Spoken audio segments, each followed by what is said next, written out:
देखिए ना दोस्तों कि मुंबई महानगर पालिका में शिवसेना उद्धव ठाकरे गुट की जो हार है वो व्यक्तिगत तौर पे मुझको भी प्रभावित करती है। दुखद है, अफसोसनाक है, क्योंकि ये उस विरासत की हार है, उस विचारधारा की हार है जो बाला साहब ठाकरे ने बड़ी मेहनत और शिद्दत के साथ ना सिर्फ इकट्ठा की थी, संजोई थी, वरन पूरे देश में उस हिंदुत्व की विचारधारा को फैलाया था।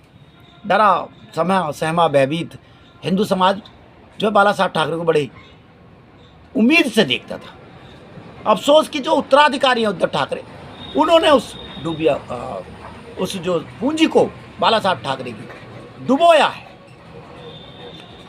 मैंने भी 25 साल ठाकरे साहब की हिंदुत्व की विचारधारा के साथ गुजारे हैं। देखिए ना कितना विरोधाभास सा है कि ठाकरे साहब की जो शुरुआती राजनीति है वो दक्षिण भारतीय विरोधी है, हिंदी विरोधी है। बजाओ पुंगी खोल दो लुंगी, उत्तर भारतीयों पर भी वो हमलावर है, लेकिन मराठी मानस को वो सहला रहे हैं। लेकिन समय के साथ वो हिंदुत्व का झंडा बरदारी करते हैं। और देखिए 2000 किलोमीटर उत्तर भारत में बैठा हुआ कोई सत्यप्रिय है और हज़ारों हजार शिव सैनिक उनके साथ हो जाते हैं, बावजूद उत्तर भारतीयों के विरोध के, बावजूद मराठावाद के, क्योंकि हिंदुत्व बड़ा बैनर है। और उद्धव ठाकरे क्या करते हैं?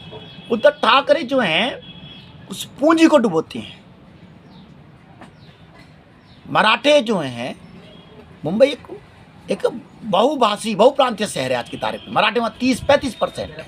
बाला साहब ठाकरे भी तो ये कर रहे थे, मराठों को चला रहे थे। और समग्र जो हिंदू समाज था विभिन्न प्रांत से आया, चाहे वो दक्षिण से था, चाहे गुजरात से, चाहे उत्तर भारत से, वो मराठावाद की राजनीति के बाद भी ठाकरे साहब के हिंदुत्व की विचारधारा की वजह से उनके साथ रहता था। आपने बस मराठावाद, उससे ज़्यादा आपने अल्पसंख्यकवाद। भाई एक बात तो सीधी सी है, अल्पसंख्यकों को पूरा थोड़ी लगता है इस देश पे राज करना।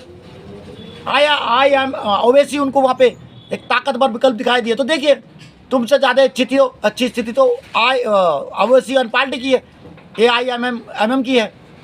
कम सीटों पे लड़े, ज़्यादा विजय का स्ट्राइक रेट है उनका।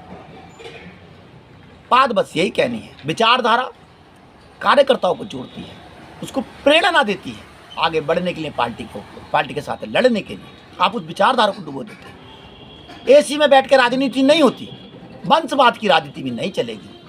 आप देख रहे हैं कि हमने पढ़ा कि उद्धव ठाकरे के जो पुत्र थे, क्या नाम था उनका, उप मुख्यमंत्री बना दिया। और शिंदे जैसे एक निष्ठ लोग जो हैं बाहर खड़े इंतजार कर रहे हैं 30-32 साल के लड़के का। वो तय कर रहे हैं कार्यकर्ताओं के मान सम्मान अपमान कर रहे हैं। ना सड़क का पता है, ना विचारधारा का पता है, क्योंकि आपको फ्री में मिल जाए। बेहद अफसोसनाक है शिवसेना का मुंबई महानगर पालिका से हार जाना। कभी कभी हमें भी लगता है कि यार हमारी भी उम्मीद है लोग सबक लेंगे। धन्यवाद, नमस्कार।